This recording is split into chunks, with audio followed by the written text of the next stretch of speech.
If you've learned anything about me from watching my YouTube videos, it's that I have eclectic taste. And that is quite evident with this next piece here, a Titan A.E electronic power arc runner and Cale with pulsating battle light from Hasbro in the year 2000. Now, today is Thursday, March 26th, 2020. I release these videos, weeks, sometimes months after I record them, but that date is significant because yesterday was my 37th birthday. What did I choose to do on my 37th birthday? I chose to watch Titan A.E on VHS tape. Yes, Titan A.E, the animated film on VHS tape, which Hollywood Bites called "This is the one Star Wars fans have been waiting for." That's probably why Hollywood bites, ha ha ha, because it's definitely no Star Wars. But this is a film, I bought this at half-price books for like $1, I don't know, and sometime in the past couple years. And I thought, hey, you know what? I wanted to watch a movie with my kids. I got to pick because it was my birthday, and I picked Titan A.E because I had never seen it before. I've actually opened another Titan A.E action figure.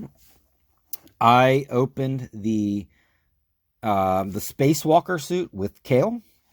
So check that out if you haven't seen that already. But I obviously opened that before I had seen the movie. Now that I've seen the movie, I can comment on it a little bit. And so, this isn't a movie review. This is a toy review. But I will say, kind of cool, kind of weird. It's about an hour and a half, which to me is a perfect length for a film. It has an all-star cast. So it has the voices of Matt Damon, John Leguizamo, Nathan Lane, Janine Garofalo, Drew Barrymore, Jim Brewer is the voice of like this bug chef guy or whatever. So all-star cast. And it's like the planet explodes and the dad gives the kid this ring, which ends up being a map, which is that on his hand. Bad guys, these Dredge, are trying to eliminate the Earth, or not Earth, but humans, because they're afraid that eventually the humans will destroy them. It's not clearly explained in the film what happens. So, I hope I didn't spoil anything, but it's a 20-year-old film. The interesting thing about this, so it was made by Fox Animation, which had only made one other feature film, which was Anastasia. A lot of times people confuse that for either a Disney film or like Sony or DreamWorks, but it's actually Fox Animation. They only made 2 movies. Anastasia did well. Titan A.E did not do well. It lost a lot of money, and actually Fox Animation Studios, for films, obviously they make cartoons, but for films, shut down 10 days after the movie came out. So definitely was kind of a bust. It wasn't horrible. I mean, there were a lot of weird movies that came out around that time, things like Treasure Planet, Battlefield Earth. There's a lot of like, space, good guy, fighting bad guy, alien kind of things that just totally flopped. I guess that wasn't, you had, X-Men had come out, there were, so like the action films were kind of changing. The tastes were sort of changing at the time, and I think a lot of places were still trying to figure out what was going on. But it's worth a watch. I mean, if you have a VHS tape and can find it at half-price books for $1, I don't know if it's on streaming or anything like that. I would not pay, anything more than $1 for it. $3 might be too much. But, if you've never seen it, it's all right. My kids thought it was all right. One interesting thing about it is that there's actually a mix of traditional animation and computer animation. And computer animation kind of sucks. Like, you can kind of see some of the backgrounds there.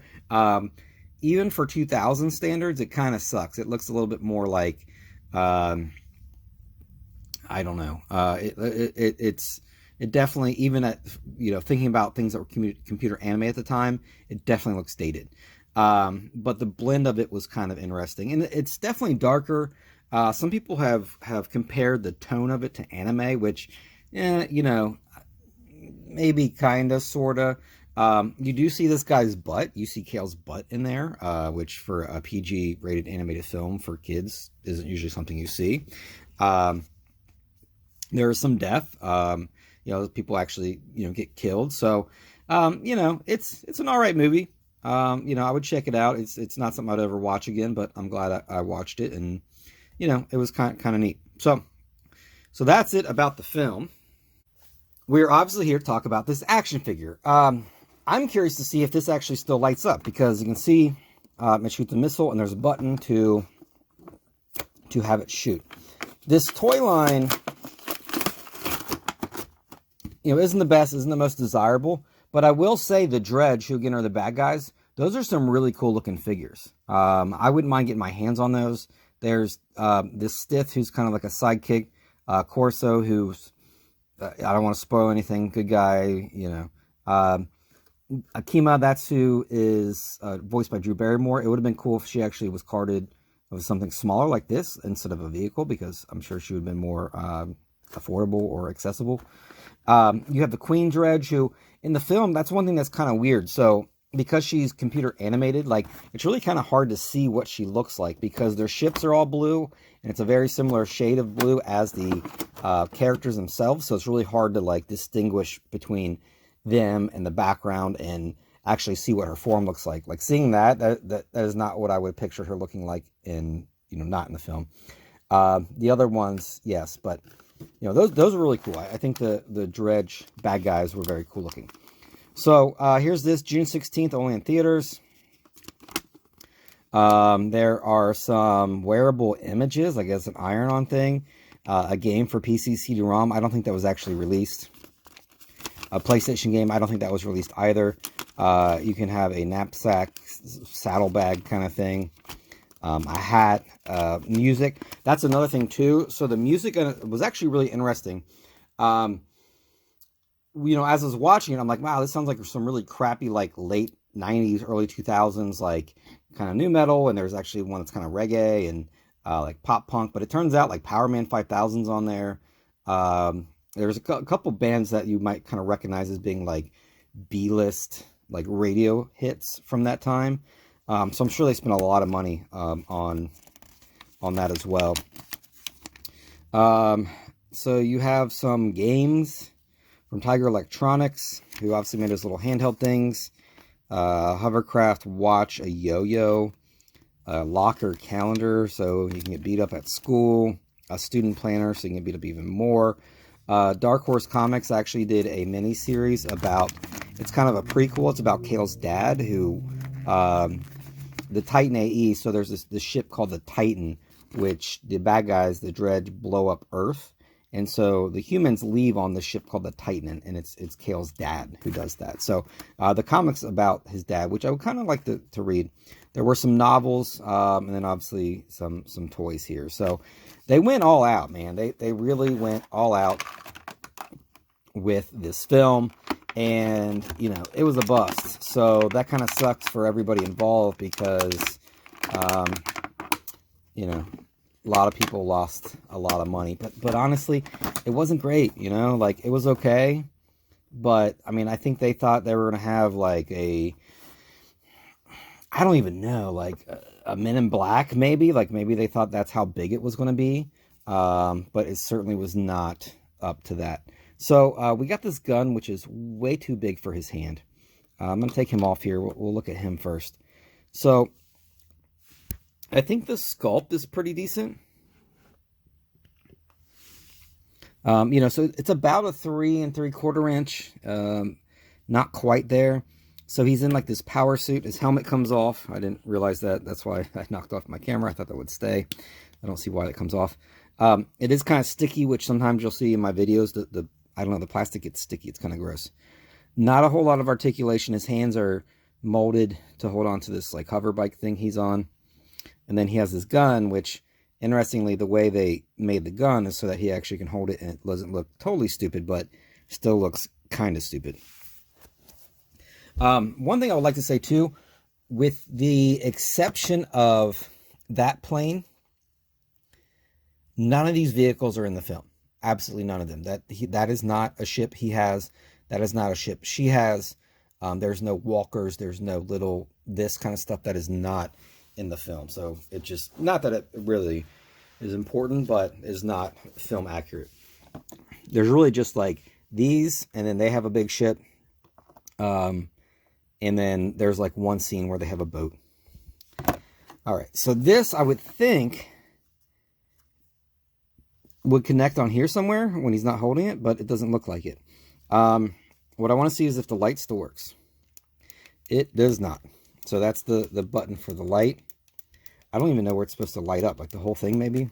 I don't know. If I had some it doesn't even look like you can put new batteries in it. Come on, Hasbro. So the light doesn't work. We have this missile here. It's rather long, and it doesn't actually, well, does it fire? No. So it doesn't actually fire. You have to push it to fire it, which is kind of lame. You see that Hasbro has used a similar thing with some Transformers and Batman, and I can't think of anything else where I've seen it, where it has sort of this ball that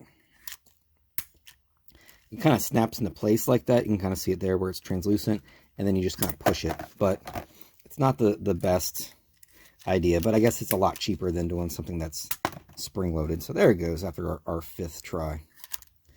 So we got that. The light doesn't work. It would be kind of cool because one thing that is neat about, looks like all of these, if not, maybe there's a couple that don't, but they're all kind of translucent. So it's got that cool, like I think his boots look cool. I like this, you know, that he's partially translucent. I think that looks pretty cool.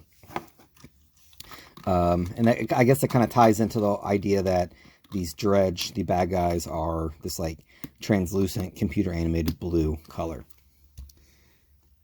All right, so there he is. Let's get this garbage out of the way. Get his helmet on there. Yeah, so the gun doesn't really fit anywhere, but that's okay. So